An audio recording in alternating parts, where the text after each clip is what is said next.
Hello guys, welcome back to this channel. In today's video, I'm going to show you how you can cancel Google Drive storage plan.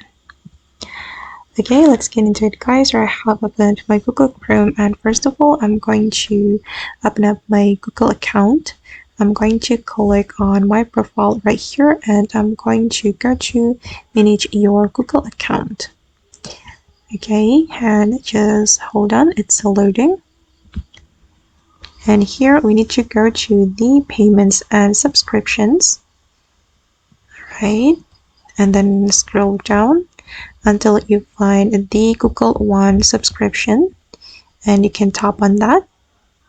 And if you want to cancel the subscription or cancel Google Drive storage plan, you just need to select the Google One, and then we can cancel the subscription. Okay, and you can simply click on cancel subscription right here, but I'm not gonna do that, so I'm just going to click on close.